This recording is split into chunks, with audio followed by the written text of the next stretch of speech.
ভারত ও চীনের মধ্যে সম্পর্কের কিছুটা উন্নতি হয়েছে বলে জানান ভারতের পররাষ্ট্রমন্ত্রী এস জয়শঙ্কর।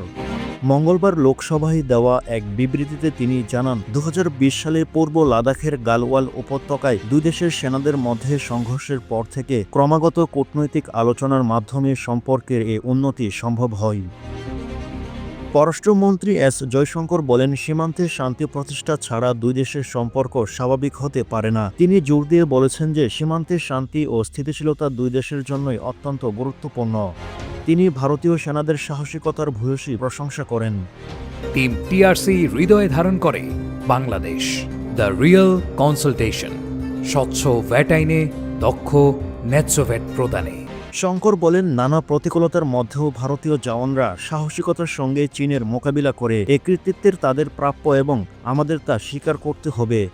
প্রসঙ্গত ২০২০ সালে গালওয়াল উপত্যকায় ভারত ও চীনের সেনাদের মধ্যে সংঘর্ষের উভয় পক্ষে উল্লেখযোগ্য ক্ষয়ক্ষতি হয়। এরপর থেকেই দুদেশের মধ্যে সম্পর্কে টানাপোড়েন এক ধরনের অচলাবস্থা সৃষ্টি হয়।